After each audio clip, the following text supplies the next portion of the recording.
Bom, já sabemos como nós vamos representar números positivos e negativos mais inteiros.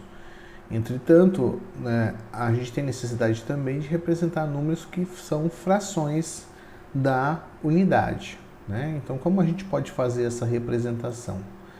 A gente vai seguir um caminho semelhante ao que a gente fez no caso da representação dos números naturais. Ou seja, vamos pensar o que acontece na base 10 e aí transportar isso para uma base arbitrária, né? Se eu tenho um número na base 10 que está entre 0 e 1, que é um número fracionário, então ele é representado da seguinte forma: 0, ponto, vírgula, né? Em português normalmente se usa a vírgula, mas a gente vai adotar o ponto para não confundir com a vírgula de vetores mais para frente.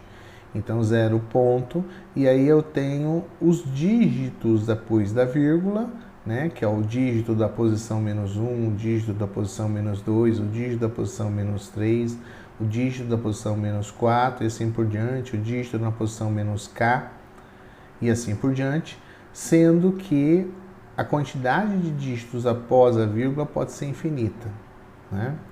Onde cada um dos dígitos é um valor de 0 a 9, que é a base 10, tá? E sendo que a representação desse valor significa que é o dígito menos 1 vezes 10 a menos 1, ou seja, ele representa os décimos do meu número. O dígito 2 multiplicado por 10 a menos 2, ele representa os centésimos e assim por diante. Os milésimos, os décimos milionésimos e assim por diante, até que na posição K vai representar o valor multiplicado por 10 elevado a menos k. Ou seja, essa representação, se tem uma quantidade infinita de dígitos, eu posso representar como sendo um somatório de 1 até infinito do dígito menos i multiplicado por 10 a menos i, elevado a menos i. Tá? É lógico que se o número tiver uma quantidade finita de dígitos, eu posso considerar que os demais dígitos são zero, né? Então essa somatória infinita passa a ser uma soma finita da minha representação. Pensando nisso, a gente vai então estender esse conceito para outras bases. Então, se eu tenho um número entre 0 e 1, em uma base B maior que 1, eu vou indicar simplesmente com uma série de dígitos depois do meu ponto decimal, né? Na base B, preciso indicar a base. O meu dígito vai estar de 0 até a base menos 1 e obedecendo a equação. Dígito menos 1 vezes base menos 1, dígito menos 2 vezes base menos 2 e assim sucessivamente. Ou seja, uma soma infinita dos dígitos negativos, base elevado a esse expoente negativo. Tá? Aqui está a história do ponto, né, como eu falei para vocês, para evitar confusão. Observe que a gente tem aqui, então, na base 10, o que significa 0.123 na base 10? Significa 1 vezes 10 a menos 1, 2 vezes 10 a menos 2, 3 vezes 10 a menos 3. Fazendo essa soma, eu retorno para a base 10, porque é a base em que eu faço a operação. Bom, deu o mesmo valor, porque base 10 é essa representação na base 10. Já se eu tenho esse mesmo número 0.123 na base 5, é 1 vezes 5 a menos 1, mais 2 vezes 5 a menos 2, mais 3 vezes 5 a menos 3.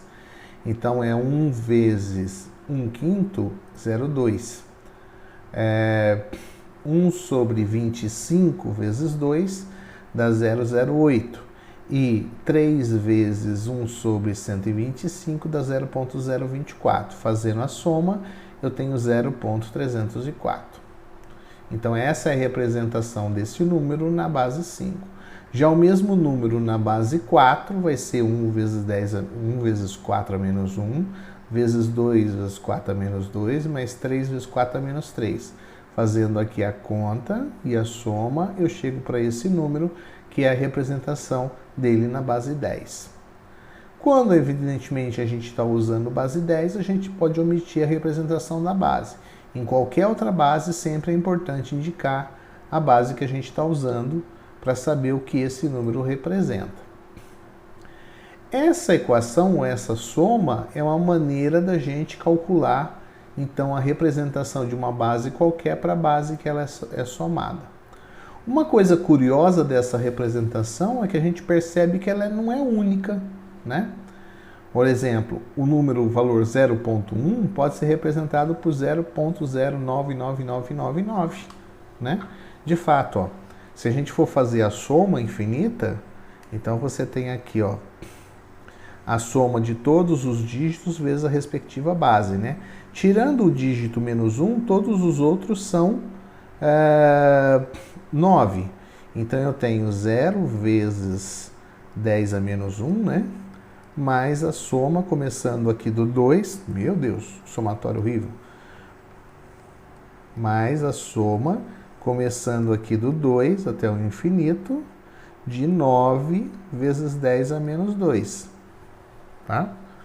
Ou seja, eu tenho, o 9 está multiplicando todo mundo, né? Então eu posso tirar o 9 em evidência, fica 9 vezes a somatória de 1 de 2 a infinito, de 10 a menos 2, ou seja, 9 vezes 10 a menos 2, mais 10 a menos 3, mais 10 a menos 4, infinita vezes, tá?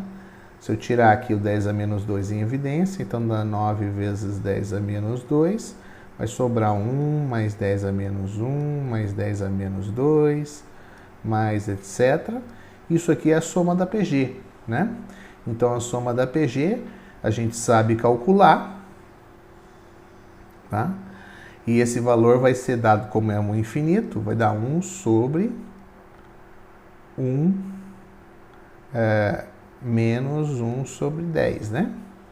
Então, esse cálculo, bom, faltou esse fator aqui, então esse fator também está multiplicando, né? Vai dar 9 vezes 10 a menos 2. Deixa eu trocar aqui a cor.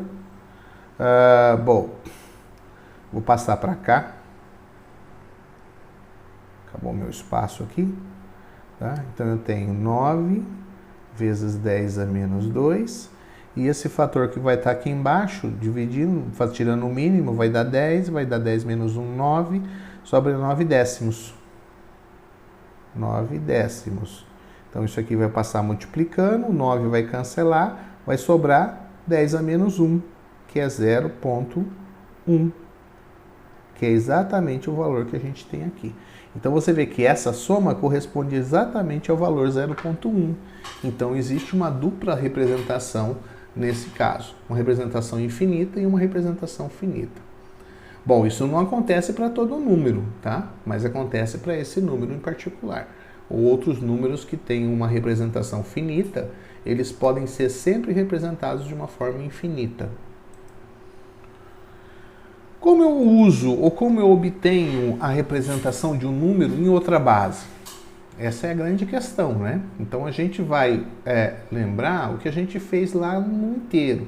No número inteiro a gente tinha que dividir o número para que o dígito passasse a ser a unidade dele.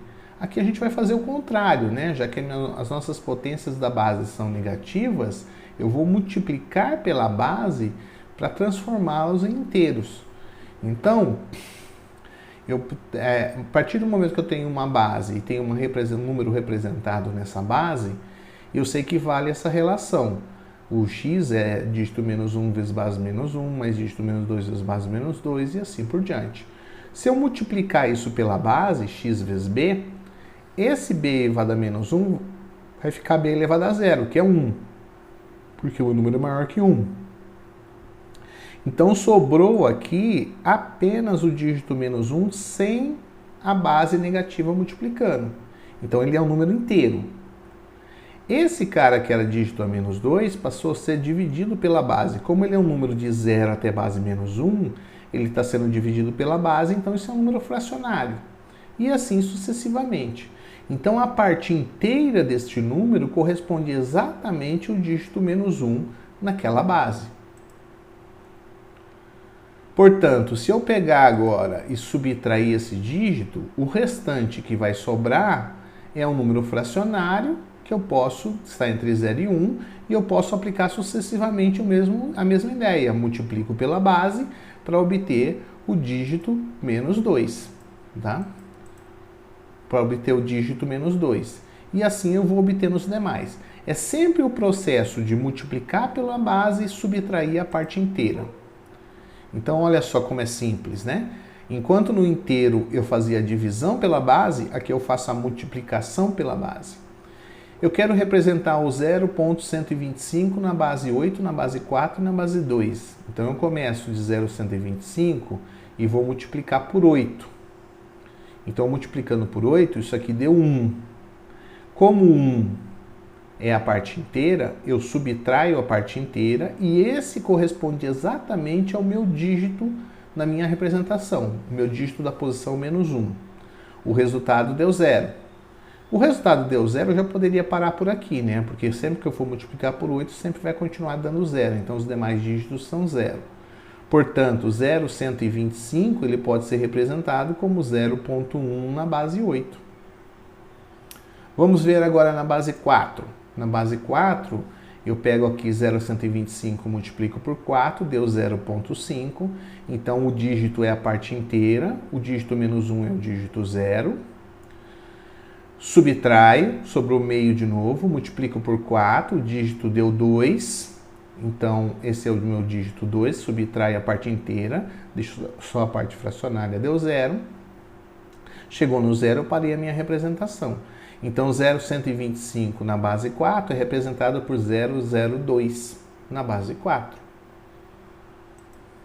Já na base 2, então eu começo aqui 0,125, multiplico por 2, deu 0,250, a parte inteira é 0, então meu dígito 1 é 0. Sobra 0,250, multiplico por 2, deu meio, a parte inteira também é 0, então meu dígito 2 é 0. O resultado deu meio, multiplico por 2, deu 1, então a parte inteira é 1, subtraio, deu 0, cheguei no final. Portanto, o 0,125 ele é representado por 0,001, que são os 3 dígitos que aparecem aqui após a vírgula na base 2. Mais um exemplo aqui bem interessante.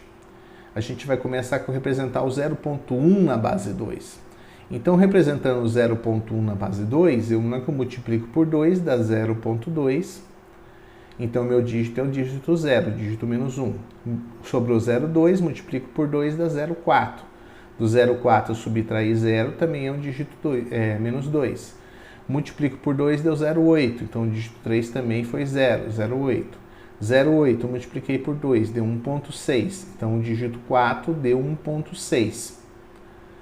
Sobrou 0,6. Multiplico por 2, deu 1,2. Então, o dígito 5 deu 1, que é a parte inteira. Sobrou 0,2. Opa, mas eu conheço esse cara de algum lugar, né? Olha só o que acontece aqui, ó. Tá? Voltei ao começo.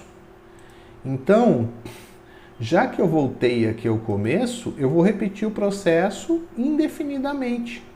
Eu sempre vou estar fazendo o processo de voltar, chegar aqui e voltar aqui. Eu tenho uma dízima periódica.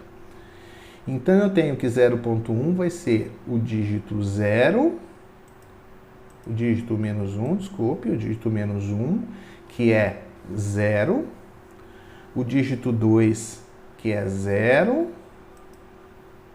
né?